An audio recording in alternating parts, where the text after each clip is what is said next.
நம்ம வந்து எப்போனா வந்து வண்டியில் வந்து ட்ராவல் பண்ண சொல்ல நம்மளோட ஃபோன் வந்து நம்ம யூஸ் பண்ணி வந்து பேட்டரி ட்ரெயின் ஆகிடுச்சுன்னா அந்த பேட்டரி ட்ரெயின் ஆன பேட்டரி எப்படி வந்து நம்ம சேவ் பண்ணிக்கலாம். இப்போ அட்லீஸ்ட் வந்து எல்லார் ஃபோன்லேயும் வந்து 30 வச்சுருப்பீங்க. அந்த 30 எப்படி வந்து சேவ் பண்ணிட்டு சொல்லிட்டு இந்த வீடியோவில் நம்ம பார்க்க போகிறோம். இந்த வீடியோ லைக் பண்ணிவிட்டு பாருங்கள். நம்ம வந்து ஃபஸ்ட்டு வந்து வைப்ரேஷன்லேருந்து நம்ம ஃபோன் எடுத்துடணும். ரெண்டாவது வந்து லொக்கேஷன் ஆன்லேருந்து ஆஃப் பண்ணிக்கோங்க. மூணாவது வந்து ஒரு டிப்ஸ் இருக்குது, அதை வந்து நம்ம ஃபோன் செட்டிங்ஸில் கொடுத்துருக்காங்க.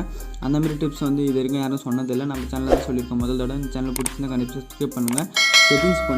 செட்டிங்ஸ் போனீங்கன்னா எம்ஐ ஃபோனில் வந்து அபவுட் ஃபோன் இருக்குது பார்த்தீங்களா, அது கிளிக் பண்ணிங்கன்னா வந்து மீ வெர்ஷன் சொல்லிட்டு ஒரு ஆப்ஷன் இருக்கும் பார்த்தீங்களா. இந்த ஸ்டோரேஜ் எம்ஐ வெர்ஷன் கீழே மீ வெர்ஷன் வந்து 7 டைம் வந்து டேப் பண்ணிங்கன்னா வந்து உங்களுக்கு வந்து ஒரு அடிஷ்னல் செட்டிங்ஸ் வந்து ஓப்பன் ஆகும். அப்படி ஸ்க்ரோல் பண்ணிட்டு வந்தீங்கன்னா வந்து கீழே வந்து அடிஷ்னல் செட்டிங்ஸ் இருக்குது. அதில் அப்படியே ஸ்க்ரோல் பண்ணிட்டு வந்தீங்கன்னா வந்து டெவலப்பர் ஆப்ஷன் இருக்குது.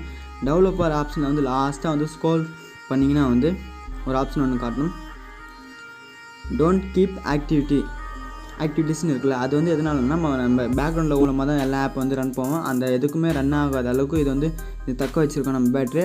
இது வந்து நீங்கள் ஆன் பண்ணிங்க, பேக்ரவுண்டில் வந்து எந்த ஆப்ஸும் வந்து ரன் ஆகாது. இந்த வீடியோ பிடிச்சிருந்தா கண்டிப்பாக லைக் பண்ணுங்கள். இந்த 3 செட்டிங் பண்ணிங்கன்னா உங்களோட பேட்டரி வந்து ரொம்ப நேரம் நீடிக்கக்கூடிய இதாக இருக்கும். இந்த வீடியோ பிடிக்கும்னு நினைக்கிறேன். லைக் பண்ணிக்கோங்க.